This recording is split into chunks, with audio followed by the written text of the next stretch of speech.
बिस्मिल्लाहिर्रहमानिर्रहीम। एक नए वीलॉग नए टॉपिक के साथ आपकी खिदमत में हाज़िर हूँ।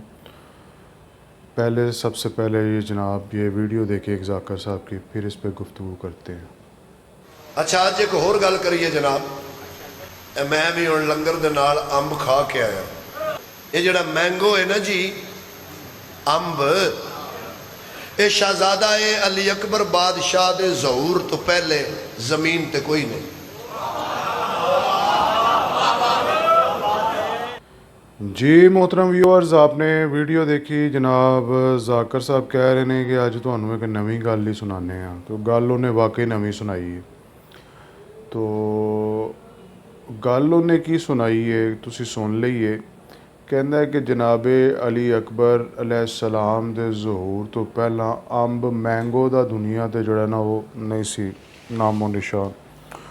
पहले मैं समझा कि शायद ये बात कर रहे हैं कि अरब में नहीं था, क्योंकि उस वक़्त इतनी ट्रेड नहीं होगी, क्योंकि ये ज़्यादातर जो है ये ब्राज़ील में, इंडिया, पाकिस्तान और म्यांमार इस तरह के जो है मुल्कों में आम जो है वो ज़्यादा काश्त किया जाता है। लेकिन फिर मैंने गौर से सुना तो ज़ाकर कहता दुनिया तो ही मौजूद नहीं सी है। तो अहले बैत और आइम्माए अतहार की शान जो है वो वराउल वरा है। मैं उसमें कोई बात नहीं कर रहा, लेकिन इसकी जहालत का मैं मातम कर रहा हूँ कि यार उनकी शान के लिए तुम्हें यही बात मिली थी। उनकी शान तो माशाल्लाह वराउल वरा है और उसको जो है वो लफ्ज़ों में बयान नहीं किया जा सकता। तो तुम्हें ये जो है मन गढ़त बात मिली थी। तो गल फिर वही है कि जिन्हों मतलब इलम दी आइन दा नहीं पता, वो भी जड़ा है वो ज़ाकिर अहले बैत बनया फिरदा है। तो मैं चेक किया कि यार वेखिए तो सही कि मैंगो दी हिस्टरी की है। तो जनाब तकरीबन जी घट तो घट जड़े ने ना उन्होंने 4000 साल हो गए ने अंब नूं जड़े ना काश्त होंदे हैं और लोगों को खांदे हैं, और ये हज़ारां साल तो जड़ा ना मौजूद है। और संस्कृत भी इहदा जड़ा जिक्र मिलता है।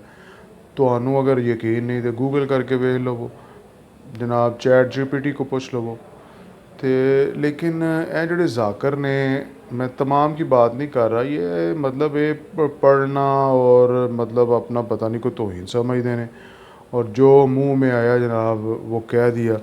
इन्हां दियां यावा गोइयां जड़ियां ने ना, ये जदों तक ए टच मोबाइल नहीं सी ते कैमरे वाला मोबाइल नहीं सी, उदों तक जड़ियां ने चल जांदियां सन। हुण जनाब तुसी गल करो मिंटां सकिंटां जड़ी ना गल तुहानू किधरे दी किधरे लै जाएगी।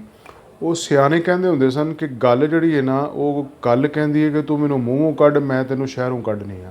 तो वो वक्त हुण आ गया है कि गल मूँहों कढो, पूरी दुनिया दे विच जनाब तुहाडी गल जड़ी है ना फैल जांदी है ते पहुँच जांदी है। मैं जड़ा मैसेज देना चाहना, अल्लाह ताला को दुआ है कि अल्लाह ताला वो मैसेज जड़ा ना आवाम तक पहुँच जाए कि मैंबरां उत्ते इहो जे जाहल बंदियां नूं जड़ा ना वो ना खड़ा कीता करो।